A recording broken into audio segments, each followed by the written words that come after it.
Soul! Welcome back to my channel. This is Mei Chang Ami from Japan, Kabayan Aris. This reading is for you. Tingnan natin ang iyong 21, December of 21 to 27. Maraming salamat muna kay Ronald Balbuena. Ronald Balbuena, W say 7, letter T. Sir, maraming salamat po always. Ronald Balbuena, WZ as a zebra, 7, letter T sa iyong thanks donation. Asa ka mga subscriber? New subscriber cross-watcher at sa mga bagong pasok dyan, welcome na welcome kayo sa bahay ni Ate Aimee. Salamat din sa naktaba ng puso ninyo mga comments at sa mga nagpa-personal reading, marami pong salamat. Kung gusto niyo na energy nyo lang talaga, ang gusto niyo makuha natin, all the details is in description below. Pakicheck na lang. General reading tayo Aris. Kunin mo lang ang sayo at itapon ang hindi naman sayo. Maaring vice versa. Energy mo, energy ng person mo, energy ng malapit sa puso mo. Nangyayari or mangyayari pa lang. Use your own intuition, lawakan nyo ang inyong isipan, energy reading ito. Ano man ang gender mo, ano man ang edad mo. Wala sa baraha ang kapalaran ng tao na kayo pa rin ang makapagdidesisyon nito, ha? Gawin yung guide, yung mga warning sign na pwedeng lumabas, hindi yung negative, it's a warning, para magkaroon kayo ng idea, no? Kung paano kayo magiging aware or ma-alert kayo, no? Pero kung gusto niyo talaga na positive lang, ang gusto niyo marinig, hindi itong channel na ito ang para sa inyo. Okay, nandito ka sa sitwasyon mo na magulo o marami kang iniisip na bagay-bagay o naguguluhan ka, no? Nandito sa sitwasyon na you feel painful, hindi mo alam kung sa katutungo, parang you look into a new directions in life, ang nakikita ko sa'yo. There's a more on painful situation ang nakikita ko sa'yo. Pwede rin kasi ito is related to pagod ka o kaya may mga sitwasyon lang talaga na hindi nagiging good term na connection, pwedeng gano'n, no, sa iba sa inyo. Yan, magulo yung isip nyo, you are more unfaithful kahit na yes, alam ko na nagkaroon ng mga deep wound or mga battle in the past situation, pero nandun ka sa point na pinag-iisipan mo tong sitwasyon na yun, dito sa sitwasyon na to. Ang nakikita ko naman, okay ka naman sa ngayon for being you dito, yun nga lang, parang feeling mo kasi parang there's something missing.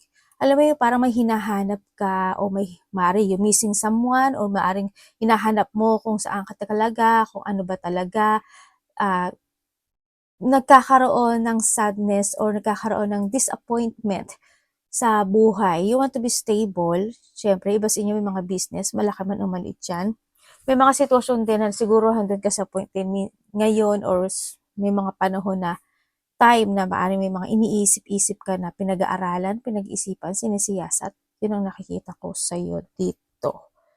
No? Pero yung iba sa inyo is magkakaroon ng pagtahak ng bagong path sa buhay nyo, no? Magkakaroon ng pagbabago sa nakikita ko sa inyo dito. May mga kaguluhan o hindi pagkakaintindihan o pag-aaway dito sa sitwasyon na you feel painful, ano? Andin yung pain, may mga deep one situation, alam ko na may mga, siguro, may mga nag-backstab sa iba sa inyo, there's a rock bottom, andin you feel abandoned or you feel an understanding sa ibang tao, no? Ganun, parang hindi ka nila naiintindihan. Siguro you feel it na ganun. Ako nakikita sa'yo dito. More on sadness and disappointment, no? Ako nakikita sa'yo. Pero bakit kaya may taong lumalayo or umiiwas sa'yo, no? Or maybe this is you sa nakita ko. Maaring iba sa inyo, may isa kang anak. Okay, may isang anak or may namatay pala. May namatay, ano? Kaya para you feel painful dito. Yun nga, there's an abandonment situation kasi. Kaya pala nasasaktan yung iba sa inyo, no? Yun ang nakikita ko sa iyo dito. Pero alam mo, hindi mo kailangan magstay in a painful situation in life. 9, 11, 18, 19, 17, aba, panalo. parang magkakasunod lang, yan. Meron tayong Sagittarius, Capricorn, Cancer, and Leo. Okay, andito ka sa sitwasyon mo na, yes, may mga papuri or nandun yung point na iniisip mo na sana mapansin ka, sana mapagbigyan ka, o kaya sana is makamit mo yung bagay na yung sitwasyon na iyon. Medyo magulo lang talaga, ano, talaga yung sitwasyon mo this time. Yan. Ang nakikita ko sa'yo dito, nandun naman yung confidence mo, handun yung parang confidence ka or nandun ka sa point na you know why o bakit ka nasa sitwasyon mo ngayon, no? Yun, nagkakaroon kasi ng struggle. Alam mo sa sarili mo, maaari na din yung point na nagkaroon talaga ng paghihiwalay or may taong umalis, umiwalay, lumayas, or ayaw kanya kausapin, or handun yung sitwasyon na maaari may mga point na you want to be alone, or gusto mo na mapag-isa, lumalayo ka sa iba, or alone, feeling alone, ako nakikita sa iyo this time. Nagkakaroon ng mga delay sa iyong sitwasyon this time. Maaring handun ka sa point na may mga sitwasyon na hindi ka pa ganoon makalaya, no? Parang naghahanap ka ng freedom or magandang feelings sa nakikita ko sa iyo dito. Kaso it's delay kasi, medyo nadi-delay siya. So nakikita ko, nagkakaroon ka ng mga challenge, you're still in committed sa isang sitwasyon na loneliness ang nakikita ko sa iba sa inyo. Yun, may sinasabi na papers and documents, maaring may mga susulatan, isusulat, pipirmahan, dapat ayusin, pwedeng ganun. Sa iba, iba dito, there's a government or official building situation na pinag-uusapan or mga authority na pwedeng harapin, maaring ganun. Ako nakikita sa inyo. Baka may pagkakautang ka, sabi ganun. Ginanon talaga si ano. Baka may mga ano, baka isa rin kasi yung mga either mga tax, pwedeng ganun, ano, kung ano man yan, kung ano man yung, ano, sitwasyon na yan, no? And also, may mga tao naman na very loyal and allies pagdating sa iyo. Yun nga lang, ang nakikita ko, medyo there's a trouble situation. Pwede sa iba sa inyo, there's a third party rin. Ako nakikita, no? Yun. May mga conflict, may mga feeling abusing or pang-aabuso kasi you feel in painful situation din. Magkakaroon ng mga debate, or hindi yung hard work, parang parang haharap ka sa isang sitwasyon na very hard, or nahaharap ka sa isang sitwasyon na feeling hard, o there's feeling hard or pain. Maaring iba sa inyo sa work, sa physical activity, or in any situations in life. Yun na nakikita ko. Makaka-receive ka daw ng pagmamahal, tulong, or gift na magagaling sa tao na malapit sa iyo, no? And or maybe ikaw ang magbibigay nito sa kanila. May nakikita ako na merong simula na magaganap o mangyari, or there's a transformation happening to your life. May changes na magaganap o mangyayari sa'yo. Kumbaga, this is a new beginning, or iba dito nagiging flexibility kayo in your situation. May mga kailangang may mga kailangang linisin in your part, pero it's up to you. Yun na nakikita. Kasi pag hindi mo siya nalinis o hindi mo siya naayos, yung sitwasyon na iyon, trouble talaga siya. Struggle. Baka mag-struggle ka. May struggle kasi ako nakikita. Energy ni Aries. Galileo. Energy niya. Ano ibig sabihin, universe? Nagwawala yarn? Okay. Yung baraha dumidikit sa kamay ko. Nag-ano kasi ako nag-lotion. Ay, nag-hand cream. Hindi pala lotion yan. Hand cream. Okay, energy mo. Baka pagod ka lang talaga this time, sa iba sa inyo. Dito sa sitwasyon mo, may mga pressure situation ako na nakikita sa'yo. Medyo napipressure ka ata, Medyo magulo, or marami ka talagang iniisip na bagay-bagay, Nahadon ka sa point na may mga, nagkakaroon ka ng, pagsi-self-evaluation sa mga bagay-bagay o sitwasyon in life. Nandun ka sa thinking na yun. Yan, medyo magulo, no?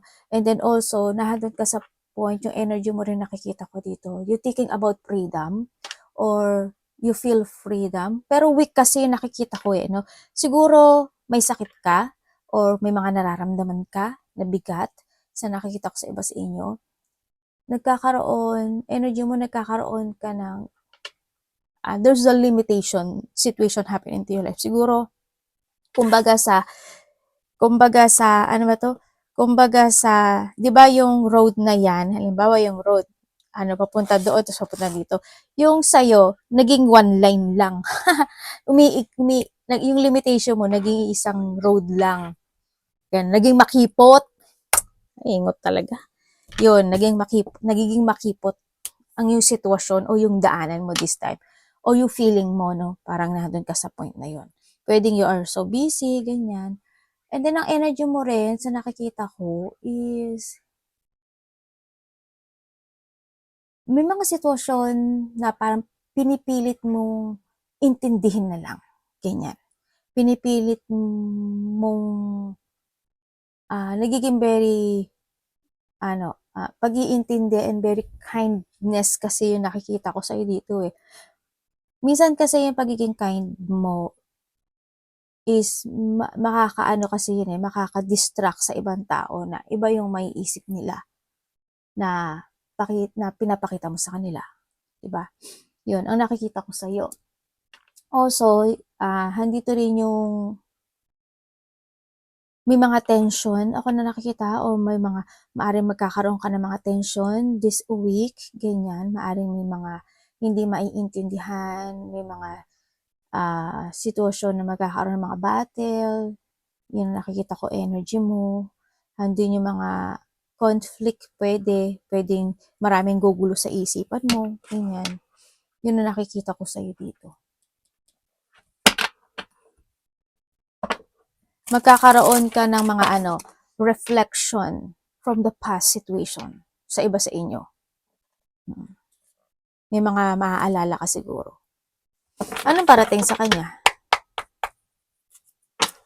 Anong parating kay Aries?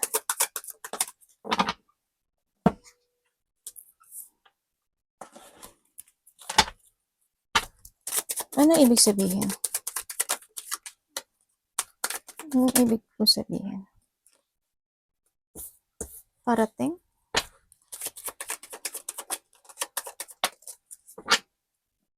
Ay, naku, galalayo. Okay, parating sa iyo. Andito ka sa sitwasyon mo na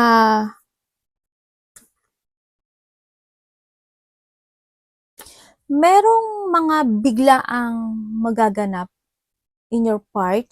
Pwede may mga sitwasyon na magkakaroon ng biglaang hindi pagkakaintindihan, tulad ng sabi ko kanina, conflict, mga puot, o sumama yung pakiramdam mo, ay sumama yung loob mo, ganyan.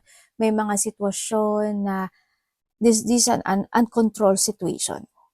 Yun, ang nakikita ko sa ito. May mga unfinished business ka nga actually, no? Anong parating sa iyo?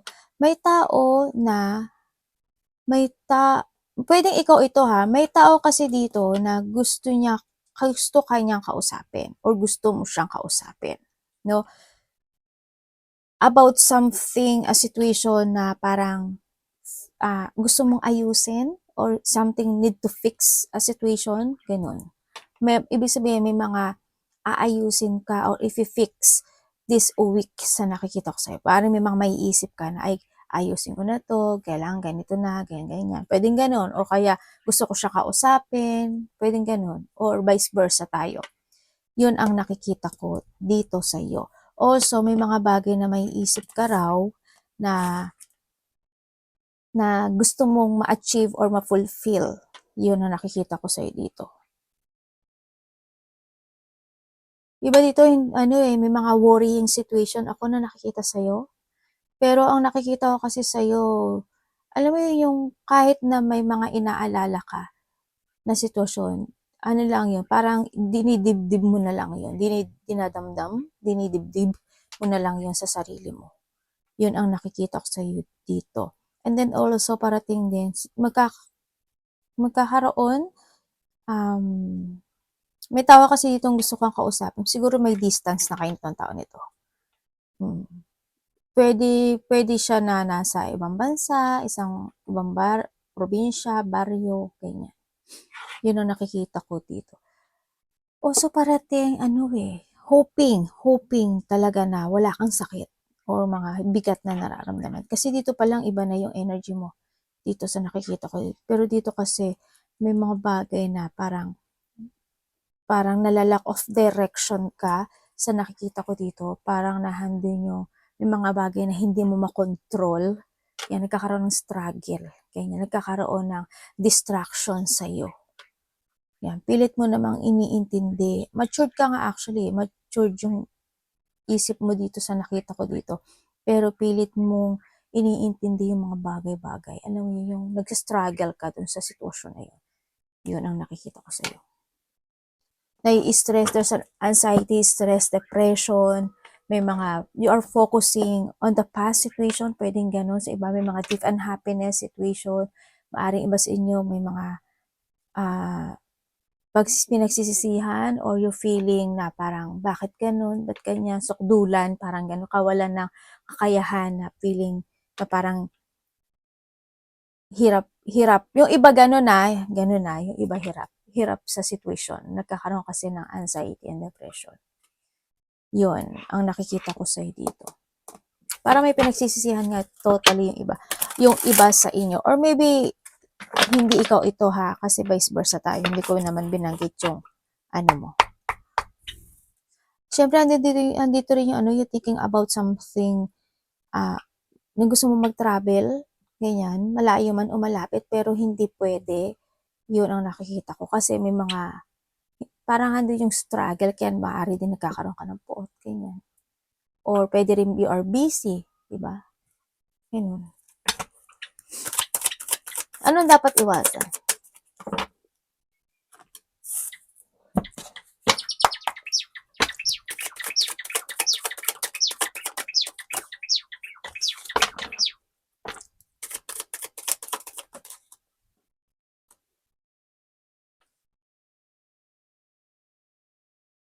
Dito marang mayroon kang sitwasyon na hindi mo kayang mapakawalan. No? Dito. O hindi mo mabitaw-bitawan. Dutsi ka dun sa sitwasyon na yun. Okay, dapat mong iwasan. Iwasan mo, syempre, yung hindi mo intindihin o alagaan yung sarili mo. Syempre, you need to focus din sa sarili mo, no? Iwasan mo ma-imbalance ka, iwasan mo yung magkaroon ka ng doubt when it comes sa sarili mo na yung hindi mo kayang mag-umpisa, paano ba mag-umpisa, paano ba mag-aksyon, paano gawin ito, paano ba maging positive ang buhay ko, ganun. Medyo iwasan mo yan kasi it's not good naman. Dito kasi you need to work it out or you need to focus and commit to develop something into your life din kasi ang nakikita ko dito. Basta as long as you are in a balanced situation, tatandaan mo palagi na it's up to you to make it happen. No? Kaya, huwag ka magpapatalo when it comes to your emotions. Yes, nandito kasi situation kasi na parang, iwasan mo pala, iwasan mo yung a fear of the unknown situation, yung matakot ka na. Anong next? Anong mangyari next? What if? Yung mga ganun, medyo iwasan mo yun. Trust ka lang sa intuition mo. And also, iwasan mo yung mga poot, galit, kawalan ng pagkakaisa, hindi pagkakasundo, yung mga not in a same page person, ganyan, yung mga conflict, you're being a possessive person, ganyan.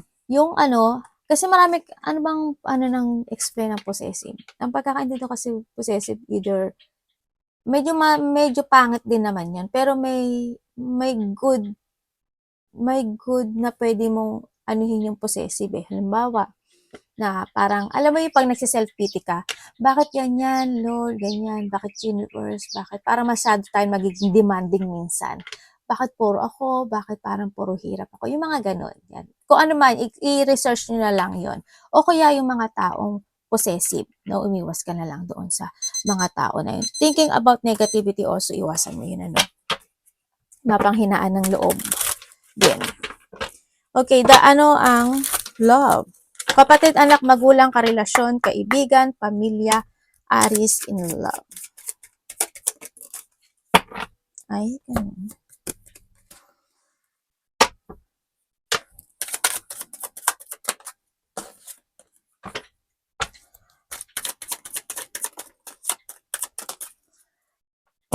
May taong malapit sa'yo na tumahak na ng ibang direksyon? Dito sa sitwasyon, may tumahak na pala ng ibang direksyon, ano? Okay, kung kayo is single,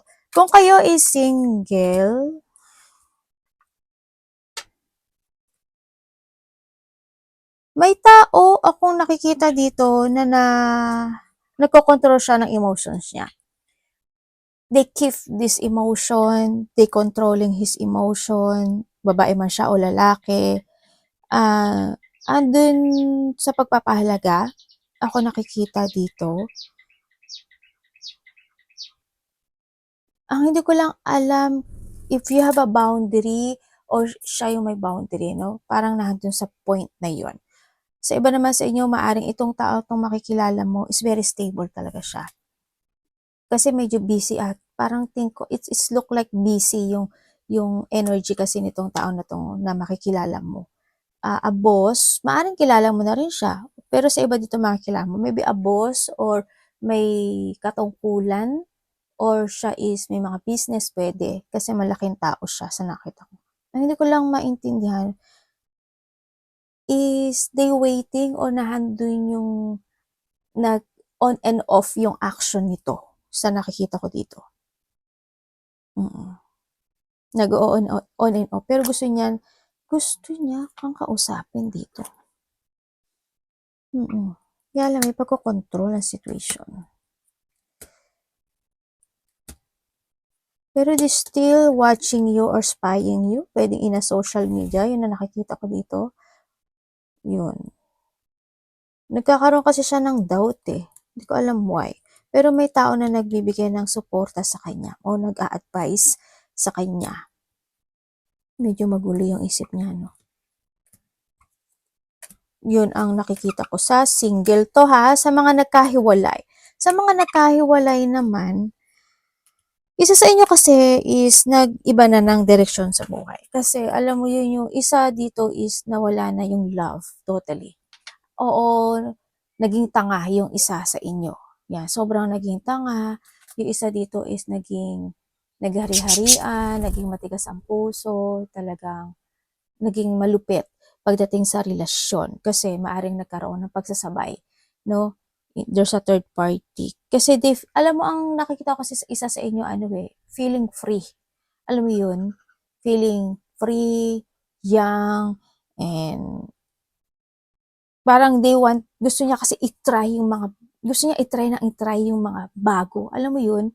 Ganun siya sa nakikita ko sa kanya dito. Pero alam mo, nagkakaroon siya ng dissatisfaction sa naganap o nangyari dito sa sitwasyon na to. They struggling, yun na, pero gusto niya daw ng union, gusto niya ng harmony. Yun na nakikita ko sa hindi still holding itong tao na to, nagkaroon siya ng awakening and maaaring nagkakaroon siya ng pag-i-spy or tinagtatanong-tanong siya sa kanya mga kakilala kung anong dapat niyang gawin. Yun na nakita ko. Also, syempre nahandin yung nagkakaroon siya ng options in life. Nagkakaroon naman siya ng plano pero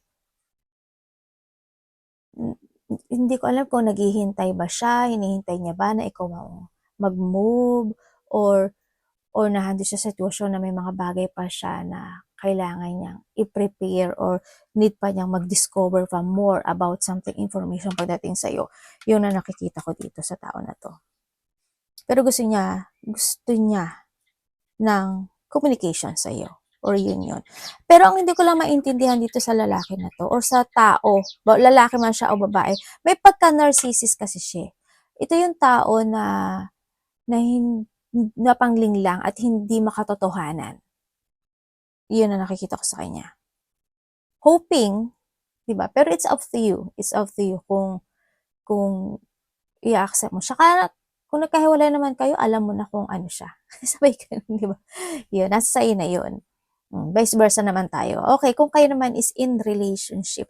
Kung kayo is in relationship, sa tingin ko ano eh, alam mo sa kakita ko dito, yung iba sa inyo, hindi naman, jowa mo ba talaga to? Jowa. Jowa ate ha, ang cheap ah, hindi. Magkayo ba talaga nito? Or ano lang? Kasi dito sa sitwasyon,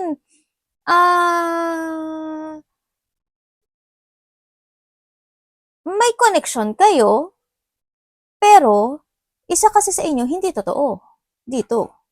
Kaya nga napatanong ako eh, kayo ba talaga? Parang na ganun ako. Ganyan. Oo, pwedeng magkasama kayo. Pwedeng magkasama kayo, pero yung thinking ng isa sa inyo, lumilipad. Yun ang nakikita ko dito. Kasi dito sa relasyon na to, may isang nagiging tanga. Or maybe tanggap niya ito. Pwede rin ganun. Pero nasa sa inyo na yun. Diba? Sabi ko naman sa inyo palagi na iba-iba tayo ng interpretasyon pagdating sa love. Kaya nga, diba, sabi nga nila, love is, kapag nagmahal ka, magiging tanga ka, diba? Magiging bulag ka. Yun. Dito kasi sa sitwasyon na ito, na nakuha kong energy, yun. Kaya nga sabi ko, ay kayo ba? Parang hindi. Yun ang nakikita ko. Kasi why? Yung tao na to, is hindi siya nagiging totoo. Ganyan. Oo, minsan siguro isa sa inyo nagiging matampuhin. Nagkakaroon ng mga tampo. Ganyan. Nagiging moody. Tapos, pero hindi talaga totoo. Nahandi yung panglilinglang at pandaraya. Or minsan nag-entitle siya. Parang, hoping hindi kanya hinahamon, ano? Sana wag naman gano'n. Sana wag gano'n. May mga pagkakamali ako nakikita dito. May mali eh. Dito sa relasyon na to, may mali. Sabi ka, hindi ko talaga maintindihan. Pero may mali. Ate, mahal niya ba ako? Baka mahal mo siya. Kasi dito, gusto niya na nahandyan ka. Yun ang nakikita ko. Pero,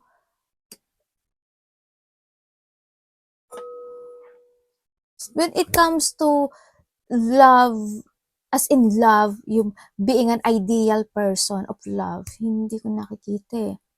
Yun. Kasi, lalo na kung may mga third party. Siguro, sa iba sa inyo, baka hindi nyo naman energy to. Huwag nyo lang pansinin, no? Sana ako kasi ganun. Money niya.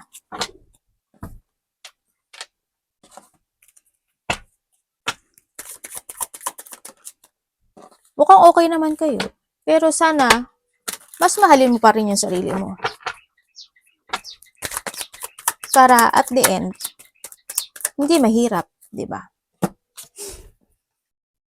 Huwag mo kakalimutan. Okay, what comes sa money mo? Yes, what comes sa money mo is you keep fighting. You keep fighting na magkaroon ng achievement pagdating sa pera mo. And it will happen naman sa nakita ko. May mga instant opportunity na darating sa buhay mo. And there's a good news situation, also happiness and fulfillment, also success and recovery, ano, yan, magkakaroon ng mga recovery because of the hard work na ginawa mo, and may mga increase and material happiness happen. Also, there's abundance coming naman. Ako nakikita sa'yo dito. Victory and success is coming also. Alam mo, pag-uusapan ka, Aries, sa nakikita ko ito, pag-uusapan ka, I don't know why, pero pag-uusapan ka, you will become a center of attention. I don't know why. Siguro nga is, marami kang gagawing mga multitask, multiple priorities this time, maraming trabaho, siguro, sa nakikita ko dito. Yun, ang pagdating sa pera mo, abundance, achievement, and a new beginning happen into your life. Sa iba naman sa inyo, is kung medyo hirap kayo dito, is you need to keep fighting, no? Or kailangan mo talaga magpursige or magtiyaga to start a new beginning in life. Ibig sabihin is kailangan mong sumugod sa gera, 'di ba? Kasi isang-isa lang, di sanay, kasi isang-isa na lang, makakamit mo na siya at matatapos ang lahat. Sa iba ha, kung nagkakaroon kayo, no, meron ka daw ikakagulat or ikakashock o ikakabigla na isang sitwasyon sa buhay mo. Yun, nabigla ang, ay, ganun.